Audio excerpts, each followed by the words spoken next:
Hello मैत्रिणींनो, आपल्या सर्वांची आवडती मालिका हळद रुसली कुंकू हसलं या मालिकेच्या आजच्या सोमवार 1 डिसेंबरच्या एपिसोडमध्ये न भूतो न भविष्यती असा जबरदस्त ट्विस्ट आलाय. आजपासून नवीन महिना सुरू झालाय आणि या मालिकेत एक नवीन पर्व सुरू झालंय, एक नवीन महायुद्ध सुरू झालंय. मग नेमकं असं घडलंय तरी काय? तर मैत्रिणींनो, सगळ्यात आधी दुष्यंतने कृष्णाचा वाढदिवस साजरा करण्यासाठी तिला एक सरप्राईज द्यायचं ठरवलंय. हे तर आपल्याला माहित होतं, पण दुष्यंतला सुचतच नव्हतं की कृष्णाला काय सरप्राईज द्यायचं. आणि मग त्याला एक भारी आयडिया सुचलीये. त्याने चक्क कृष्णाची आवडती पोपटी हा पदार्थ बनवायचा ठरवलाय. हा पदार्थ मातीशी जोडलेला आहे, मातीच्या माठामध्ये बनवला जातो, सगळ्या भाज्या वापरून बनवला जातो. दुष्यंतला हे काही बनवता येत नव्हतं, त्याला फक्त आयडिया माहीत होती. त्याने ऑनलाईन रेसिपी पाहिली होती, पण आढळरावांनी त्याला संपूर्ण रेसिपी सांगितली, त्याला गायडन्स दिलं. आणि कधीही आढळरावांशी न बोलणारा दुष्यंत त्यांचं ऐकून ही रेसिपी बनवू लागला. पण हे सगळं बाजाबाईला समजलं आणि बाजाबाईमधला व्हिलन जागा झाला. आणि बाजाबाईने ठरवलं की मी या कृष्णाचा आनंद तिला मिळू देणार नाही, तो हिरावून घेणार. पण त्यापेक्षा मोठा ट्विस्ट म्हणजे कृष्णाने चक्क बाजाबाईचं हे बोलणं ऐकलंय. बाजाबाई ही मैनावतीशी बोलत होती की ती उकिड्यावरची कृष्णा, भिकाडी कृष्णा माझ्या घरची सून बनून आलीये. मी फक्त गावकऱ्यांच्या दबावामुळे कृष्णाला माझ्या घरची सून बनवलंय, पण एक ना एक दिवस मी त्या कृष्णाला घराच्या बाहेर हाकलणार. तिची लायकी नाहीये माझ्या सून बनण्याची. आणि हे सगळं कृष्णाने तिच्या कानांनी ऐकलंय. आणि मग कृष्णा बाजाबाई समोर गेली आणि बाजाबाईला म्हणाली, बाजाबाई, आजपर्यंत मी तुम्हाला देवी मानत होते, देवी. तुम्हाला देवाचं स्थान दिलं आणि तुम्ही तर राक्षस निघालात. आणि आता मी याच घरात राहणार, सौ कृष्णा दुष्यंत रांगणे पाटील म्हणून ठासून या घरात राहणार आणि माझं कुंकू वाचवणार. म्हणजे आता आजपर्यंत ज्या बाजाबाईचं खरं रूप कृष्णाला माहीत नव्हतं, त्या बाजाबाईचं खरं रूप कृष्णाला समजलंय. आणि आता बाजाबाई आणि कृष्णामध्ये समोरासमोर युद्ध होणार आहे. आजपर्यंत बाजाबाई ही पाठीमागून वार करत होती, पण आता या दोघी समोरासमोर एकमेकींवर वार करतील. मग आता यांच्या महायुद्धाचा निर्णय काय होणार? कोण जिंकणार, कोण हरणार? हे जाणून घेण्यासाठी हा व्हिडिओ शेवटपर्यंत नक्की पहा. दुष्यंत आणि बंब्या हे दोघेही विचार करत असतात की कृष्णाला बर्थडे सरप्राईज काय द्यायचं. कृष्णा ही काय करत असेल, तिला कोणती गोष्ट आवडत असेल, तिला आवडेल असं काय करायचं, हाच प्रश्न या दोघांच्या डोक्यात असतो. बंब्या म्हणतो, दुष्यंत सरकार काय करायचं, मला तर काहीच सुचत नाहीये. दुष्यंत चिडून म्हणतो, अरे तुला कशाला बोलवलं मी, एक नंबरचा युजलेस आहे तू. असं काहीतरी बनवायला पाहिजे जे कृष्णाला आवडतं, तिच्या आवडीचा एखादा पदार्थ जो गावाकडेच बनवला जातो. काही आठवतंय का? पण बंब्याला काहीच आठवत नाही.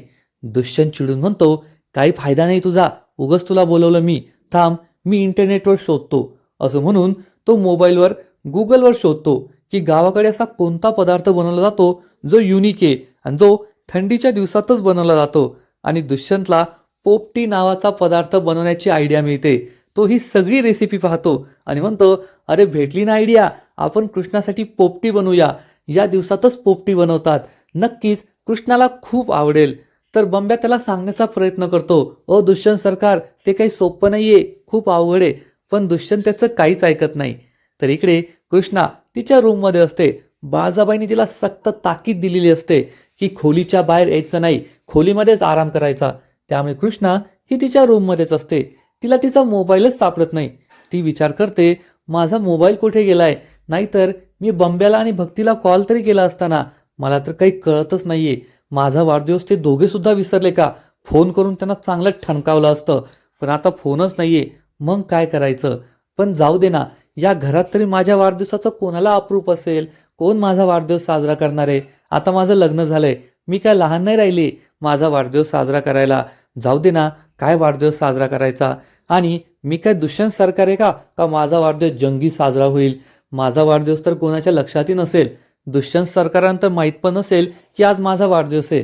त्यामुळे ते माझा वाढदिवस साजरा करतील, मला शुभेच्छा देतील अशी अपेक्षाच ठेवायला नको. अशी बडबड कृष्णाची सुरू असते. रूममध्ये ती एकटीच असते आणि स्वतःशीच वेड्यासारखी बडबड करत असते.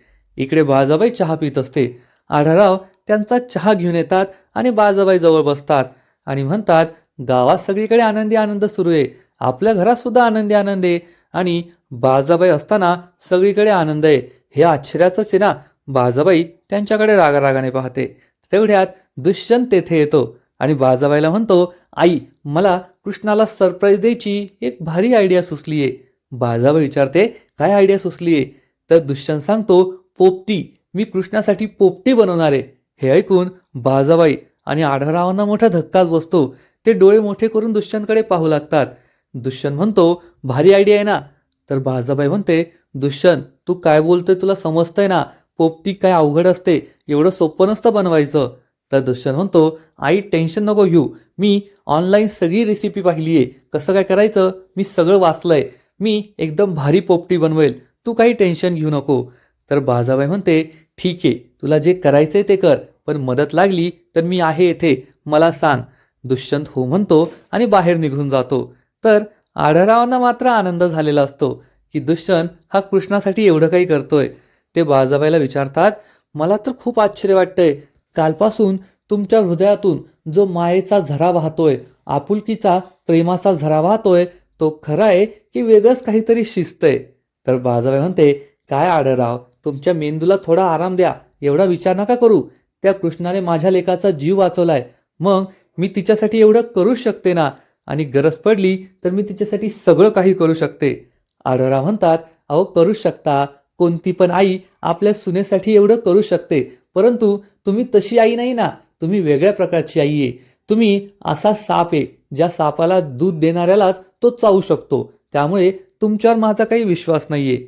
तर बाजाबाई म्हणते, मी जरी साप असले ना, तरी मी इमानदार साप आहे, आणि ज्या मुलीने माझ्या मुलाचा जीव वाचवलाय तिच्यासाठी वेळेवर मी माझा जीव सुद्धा ओवाळून टाकेल. आढळराव म्हणतात, अरे वा, जर असं असेल ना, ते देवी आईचीच कृपा झाली, असंच चालू दे. फक्त मला तुमचं टाइम टेबल सांगा, तुम्हाला जेव्हा जीव ओवाळून टाकायचा असेल ना, जेव्हा मी येईल, मला सुद्धा पाहायला मजा येईल. बाजाबाई हसू लागते, आढळराव सुद्धा खुश असतात. तर इकडे दुष्यंत हा एके ठिकाणी येतो. हे ठिकाण त्यांच्या घराजवळच असतं, जेथे ते गुपचूप पोपटी बनवणार असतात. तेवढ्यात बंब्या धावत पळत येतो आणि म्हणतो, सॉरी बरं का, मला लेट झाला. दुष्यंत चिडून म्हणतो, कधी वेळेवर आलाय तू, मग आज वेळेवर यायचा आहे, चल लवकर, पोपटी बनवायची, आपला सोपं काम नाही येते. माधव काका सगळं सामान घेऊन या, असं म्हणून तो माधव काकांना बोलवतो. माधव काकांनी सगळं सामान आणलेलं असतं. दुष्यंत त्यांना या खाटेवर सगळ्या भाज्या वगैरे ठेवायला सांगतो. त्यानंतर वालाच्या शेंगा, बटाटे, कांदे, सगळे मसाले माधव काका या खाटेवर ठेवतात. दुष्यंत म्हणतो, आता पोपटी बनवायची आहे, मला सगळी रेसिपी माहिती आहे, मी जसं सांगेल तसं करायचं बरं का बंब्या. पण बंब्याला मात्र भीती वाटते की पोपटी बनवणं एवढं सोपं नाहीये. तेवढ्यात आढळराव तेथे येतात. आढळराव हे बंब्याला विचारतात, बंब्या, तुला पोपटी बनवता येते का? बंब्या म्हणतो, हा तशी येते. आढळराव चिडून म्हणतात, काय खोटं बोलतो, मी सांगेल तसं करायचं. तर दुष्यंत म्हणतो, बंब्या, आपल्या काय कोणाला सांगायची गरज नाहीये, मला सगळं माहिती आहे, मी ऑनलाईन सगळी रेसिपी पाहिली आहे. तर आढळराव म्हणतात, पाहिली ना रेसिपी, मग ह्या भाज्या हे सगळं धुवून कोण घेणार, एकदम स्वच्छ धुवून घ्यायचं, हे त्या रेसिपीमध्ये सांगितलं नव्हतं का? दुष्यंतला हे माहीतच नव्हतं. दुष्यंत म्हणतो, हो हो माहिती आहे मला, हायजीनची सगळी काळजी घेतो मी. आणि तो या सगळ्या भाज्या माधव काकाला आणि बंब्याला धुवून घ्यायला सांगतो. आढळराव तेथेच उभे राहतात. त्यांना पोपटी कशी बनवायची हे चांगलंच ठाऊक असतं, त्यामुळे ते गायडन्स देत असतात. आणि आजपर्यंत आढळरावांशी सरळ मार्गी न बोलणारा दुष्यंत, त्यांचं एक शब्द ऐकून न घेणारा दुष्यंत, कृष्णासाठी पोपटी बनवायचं म्हणून त्यांचं सगळं ऐकून घेतो. आपली रेसिपी बाजूला ठेवतो आणि आढळराव जसं सांगतात तसंच करतो. बंब्या, माधव आणि दुष्यंत या सगळ्या भाज्या धुवून घेतात.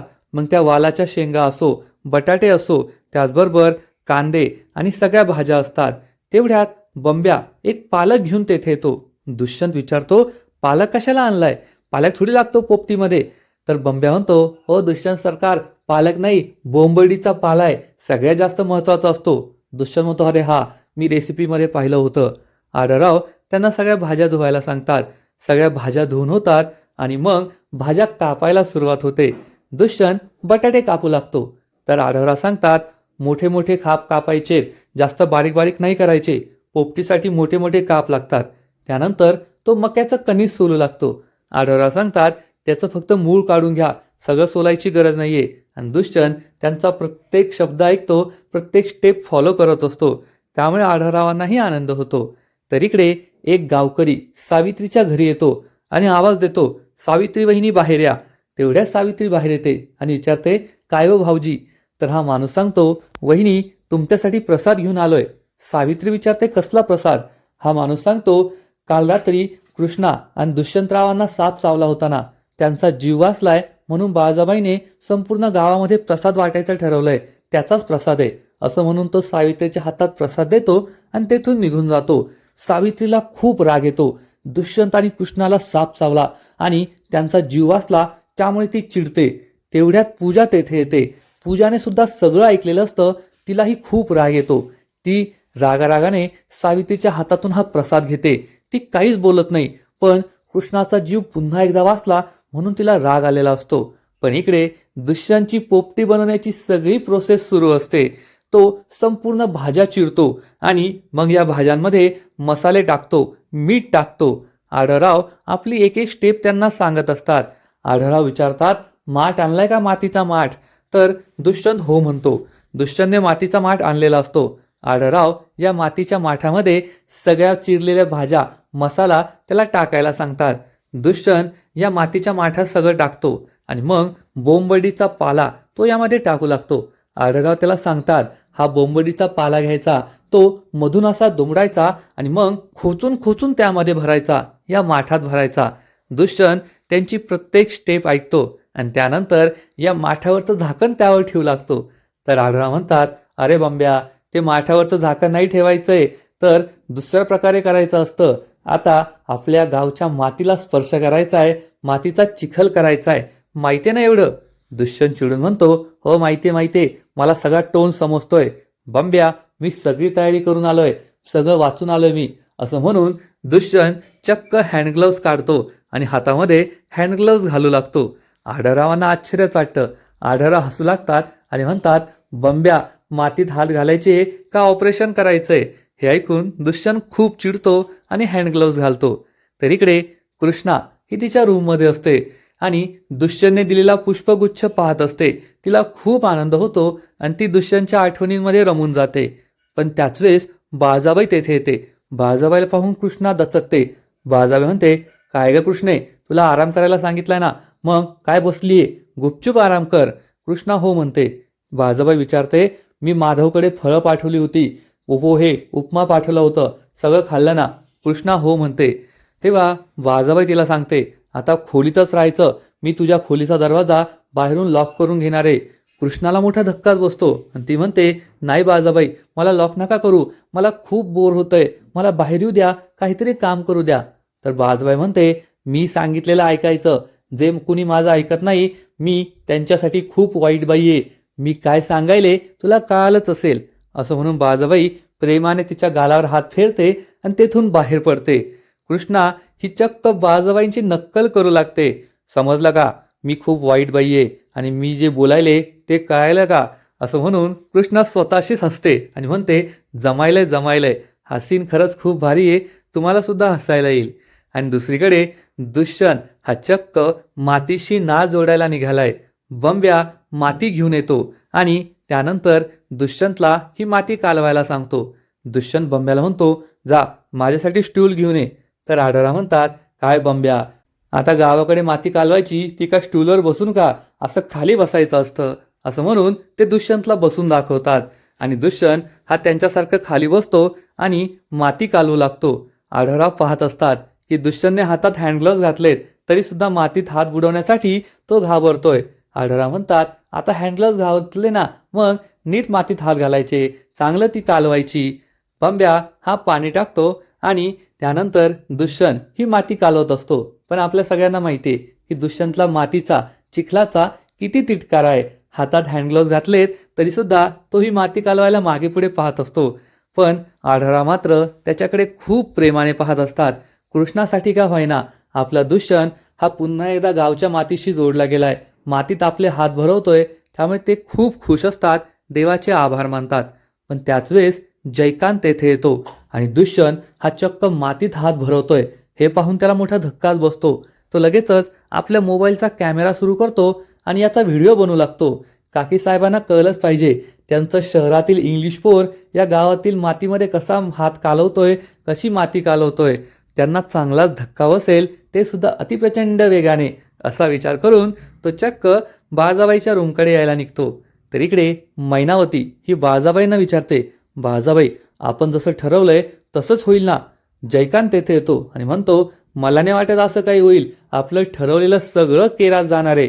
मैनावती चिडून विचारते, हे काय बोलायलाय तू? तर जयकांत म्हणतो, बरोबरच बोलायलोय, आणि काय सांगू तुम्हाला? तर बाळजाबाई विचारते, मुद्दा नेमका काय ते सांग जयकांत. तर जयकांत म्हणतो, काकीसाहेब काय सांगू, काय सांगावं तेच कळत नाहीये, त्यापेक्षा तुम्ही स्वतःच पहा. असं म्हणून तो बाळजाबाईला हा व्हिडिओ दाखवतो, ज्यामध्ये दुष्यंत माती कालवत असतो, त्याचा चिखल करत असतो. हे पाहून कृष्णाला मोठा धक्काच बसतो. जयकांत चिडून म्हणतो, बाळजाबाई आता आपल्या दुष्यंतचं काही खरं नाही, त्या कृष्णाच्या नादात तो पार वेडा झालाय. तर मैनावती ही बाळजाबाईला आणखीन चढवून देते, चिडून देते, आगीत तेल ओतते आणि म्हणते, बाळजाबाई तुमचा लेख हा तुमच्या हातातून चाललाय, त्या कृष्णाच्या मुठीत चाललाय, आता मात्र तुमचं काही खरं नाही. बाळजाबाई चिडून म्हणते, मैनावती माझ्या लेकाला मी कधीच माझ्या बाजूने त्या कृष्णाच्या मुठीत जाऊ देणार नाही. आणि आता पहा, त्यांना आनंद साजरा करायचा आहे ना, बर्थडे सरप्राईज द्यायचंय ना, त्या कृष्णाच्या बर्थडे सरप्राईजची मी कशी वाट लावते, त्यांच्या आनंदावर कसं पाणी टाकते, तुम्ही दोघे पाहतच राहा. आणि हे ऐकून मैनावती, जयकांत चांगलेच खुश होतात. कालपर्यंत कृष्णा तू देवी ये, कृष्णा तू माझ्या मुलाचा जीव वाचवला, अशी बोलणारी बाळजाबाई पुन्हा एकदा तिच्या जुन्या रूपात, जुन्या ढंगात आली आहे आणि कृष्णाचा बदला घ्यायचा, तिला त्रास द्यायचं असं तिने ठरवलंय. ते म्हणतात ना की कुत्र्याचं शेपूट वाकडं ते वाकडंच, कितीही वर्ष नईत घालून ठेवलं तरी ते सरळ होत नाही. त्यामुळे बाळजाबाईला एक दिवस कृष्णाच्या प्रेमाची जी भरती आली होती, तिला सुद्धा ओहोटी लागलीये आणि ती पुन्हा एकदा कृष्णाला त्रास द्यायला सज्ज झालीये. तर मैत्रिणींनो, एकूणच आजचा एपिसोड खूप भारी होता. कृष्णा ही तर तिच्या रूममध्येच बसून होती, पण दुष्यंत हा चक्क पोपटी बनवत होता. म्हणजे कृष्णासाठी दुष्यंतच्या मनात जे प्रेम आहे ते आता हळूहळू बाहेर यायला लागलंय आणि कृष्णाला बर्थडे सरप्राईज द्यायचं म्हणून तो त्याचा कम्फर्ट झोन सोडून बाहेर आलाय. त्याने आजपर्यंत कधीही कोणत्या स्वयंपाकाला हात लावला नव्हता, कोणता पदार्थ बनवला नव्हता, पण कृष्णासाठी चक्क गावरान अशी पोपटी तो बनवतोय. आणि हे करत असतानाच आढळराव आणि दुष्यंत या दोघांमधील नातं सुद्धा सुधारायला लागलंय. आपल्या सगळ्यांना माहितीये की लहानपणापासूनच बाळजाबाईने दुष्यंतच्या मनात आढळरावांविषयी विष पेरलंय. आढळरावांनी मला खूप त्रास दिलाय असं बाळजाबाईने दुष्यंतला सांगितलंय. आणि दुष्यंत तर आईचा भक्त आहे, त्यामुळे आपल्या आईला त्रास देणाऱ्या आढळरावांचा तो रागराग करतो. आढळराव त्याचे वडील असताना सुद्धा तो त्यांच्याशी एक शब्द बोलत नाही, त्यांच्याशी नीट वागत नाही. आढळरावाने प्रेमाने आणि काळजीने कोणताही सल्ला दिला तरी तो त्यांच्यावर चिडतो. पण आज आढळरावांनीच त्याला पोपटी कशी बनवायची ते सांगितलं. प्रत्येक प्रोसेस, प्रत्येक स्टेप, रेसिपी सांगितली आणि दुष्यंतने कोणतीही चिडचिड न करता त्यांचं सगळं ऐकून घेतलंय आणि त्यानुसारच त्याने ही पोपटी बनवायला सुरुवात केली. म्हणजे कृष्ण आणि दुष्यंतचं नातं तर सुधारलंय, पण त्याच वेळेस आढळराव आणि दुष्यंत या दोघांचं नातं सुद्धा सुधारायला लागलंय. त्याची सुरुवात सुद्धा झाली आहे आणि लवकरच हे बाप लेक एकत्र येतील. कृष्णा त्यांना एकत्र आणेल एवढं मात्र नक्की. मग हे तर झालं आजच्या एपिसोडमध्ये, पण मैत्रिणींनो, पुढच्या एपिसोडमध्ये या मालिकेतला आजपर्यंतचा सगळ्यात मोठा ट्विस्ट येणार आहे. आणि तो म्हणजे जेव्हा पुढील एपिसोडमध्ये बाळजाबाई ही मैनावतीला आपला प्लॅन सांगत असेल की तिने कृष्णाला या घरची सून बनवून आणलंय, पण दुष्यंत हा स्वतः कृष्णाला हाताला धरून घराबाहेर काढणार आहे आणि तिला कृष्णा सून म्हणून आवडलेली नाहीये, फक्त नाईलाज म्हणून तिने कृष्णाला या घरात सून म्हणून आणलंय. पण ती दुष्यंत आणि कृष्णाचा संसार होऊ देणार नाही. आणि हे सगळं बोलत असतानाच कृष्णा तेथे येईल आणि कृष्णा बाळजाबाईंचं बोललेलं प्रत्येक वाक्य ऐकणार आणि तिला मोठा धक्काच बसेल. कृष्णाला समजेल की त्या बाळजाबाईला आजपर्यंत ती देवी मानत होती, ती बाळजाबाई खरोखर कशी आहे आणि तिचं खरं रूप काय आहे, ती खरोखर कोणत्या थराला जाऊ शकते. त्यामुळे कृष्णाला खूप वाईट वाटणार, खूप राग येईल. कृष्णा हे बाळजाबाईंच्या रूममध्ये येईल आणि बाळजाबाईला म्हणेल, बाळजाबाई मला तुमचं खरं रूप कळलंय. आजपर्यंत मी तुम्हाला देव मानत होते, देव, पण तुम्ही तर राक्षस निघालात. तुम्ही इतक्या वाईट असाल, तुम्ही इतक्या कपटी असाल असं मला कधीच वाटलं नव्हतं. मी आत्ताच्या आत्ता जाते आणि दुष्यंत सरकारांना तुमचं खरं रूप सांगते. त्यामुळे मैनावती आणि बाळजाबाई चांगल्याच घाबरतील. बाळजाबाई कृष्णाला म्हणेल, तू लाख सांगशील ग, पण माझ्या लेकाला खरं पटणार आहे का? पुराव्याशिवाय तो कधीच तुझ्यावर विश्वास ठेवणार नाही. आणि जरी तू पुरावा दाखवला ना, तरी तो माझा भक्त आहे, माझा लेक आहे. तो कधीच असं मानणार नाही की मी इतकी वाईट आहे आणि मी तुझ्या विरुद्ध षडयंत्र करतेय, मी कपटी वागतीये. तर कृष्णा म्हणेल, बाळजाबाई ठीक आहे, मला मान्य आहे की दुष्यंत सरकार तुमच्या विरुद्ध काहीच ऐकून घेणार नाही, पुराव्याशिवाय माझ्यावर विश्वास ठेवणार नाही. पण तुम्ही सुद्धा एक लक्षात ठेवा की मी सुद्धा सौ कृष्णा दुष्यंत रांगणे पाटील आहे आणि तुमच्या नाकावर टिच्चून मी याच घरात राहणार आणि दुष्यंत सरकारांबरोबर सुखाचा संसार करून दाखवणार, माझ्या कुंकवाला वाचवणार, तुमच्या प्रत्येक षडयंत्रापासून मी आणि दुष्यंत सरकार वाचून दाखवणार. हे ऐकून बाळजाबाईला मोठा धक्काच बसेल. म्हणजेच कालपर्यंत ज्या बाळजाबाईचं सत्य कृष्णाला माहीत नव्हतं, तिला बाळजाबाई ही देवी वाटायची, ही खरंच बाळजाबाई किती चांगली आहे, गावासाठी किती करते, आपल्या घरासाठी किती करते, त्या कृष्णाला आता बाळजाबाईचा खरा चेहरा समजलाय. आजपर्यंत बाळजाबाईने अनेकदा कृष्णावर पाठीमागून वार केलेत, पण कृष्णाला तिचं सत्य माहीत नव्हतं. पण आता कृष्णाला बाळजाबाईचा खरा चेहरा समजलाय. म्हणजेच या दोघींमध्ये आता समोरासमोर महायुद्ध होणार आहे. एकीकडून बाळजाबाई ही कृष्णावर वार करणार आणि आता कृष्णा ही तिचा वार नक्कीच झेलणार. आजपर्यंत तिला सत्य माहीत नसल्यामुळे तिला या सगळ्याचा खूप त्रास व्हायचा की आपल्या विरुद्ध नेमकं कोण असं षडयंत्र करतंय हे तिला माहीतच नव्हतं. पण तिला आता कळून चुकलंय की आपल्या विरुद्ध षडयंत्र करणारी दुसरी तिसरी कुणी नसून आपली सासू दुष्यंतची आई बाळजाबाई आहे. त्यामुळे आता तिला या सगळ्या वारला झेलता येईल आणि बाळजाबाईचे षडयंत्र परतून लावता येतील. तर मैत्रिणींनो, एकूणच आता हळद रुसली कुंकू हसलं या मालिकेत खूप मोठा ट्विस्ट आलाय. आणि जेव्हा आपल्याला आपला शत्रू माहीत असतो तेव्हा त्याच्या विरुद्ध लढणं जास्त सोपं असतं. त्यामुळेच आता कृष्णा आणि बाळजाबाई यांच्यामध्ये जे महायुद्ध होणार आहे ते पाहायला आपल्या सर्वांना सुद्धा खूपच मजा येईल, एवढं मात्र नक्की. आता हळूहळू कृष्णा ही दुष्यंतला सुद्धा जाणीव करून देईल की ज्या आईचा तो एवढा मोठा भक्त आहे ती बाळजाबाई खरोखर कशी आहे. आणि तिनेच आजपर्यंत कृष्णा आणि दुष्यंतच्या आयुष्यामध्ये एवढे काटे पेरले होते आणि दुष्यंतला आढळरावांपासून दूर ठेवलं, गावापासून दूर ठेवलं. कृष्णा नक्कीच आता दुष्यंतला सुद्धा याची जाणीव करून देईल. बाळजाबाईंचा खरा चेहरा समोर आणत असतानाच ती आढळरावांना आणि दुष्यंतमध्ये सुद्धा जे काही वितुष्ट आहे ते दूर करण्याचा प्रयत्न करेल, या दोघांना जवळ आणेल. त्याचबरोबर कृष्णा आणि दुष्यंतचं नातं सुद्धा सुधारणार आणि गावापासून दूर गेलेला, गावातील लोकांचा, गावातील मातीचा तिटकारा करणारा दुष्यंत हा गावाच्या प्रेमात कसा पडेल याची सुद्धा काळजी कृष्णा नक्कीच घेईल. तर मैत्रिणींनो, खरंच आता ही मालिका खूपच भारी झाली आहे, या शंका नाही. तर तुम्हाला सुद्धा आजचा एपिसोड आवडला ना?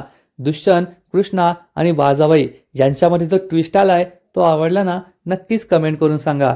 आणि हळद रुसली कुंकू हसलं या मालिकेचे असेच नवीन नवीन अपडेट्स सर्वात आधी जाणून घेण्यासाठी व्हिडिओला लाईक करा, शेअर करा, चॅनलला सबस्क्राईब करून बेल आयकॉनवर क्लिक करा. म्हणजे या मालिकेचे नवीन नवीन अपडेट्स तुम्हाला सर्वात आधी पाहायला मिळतील. खूप खूप खूप धन्यवाद.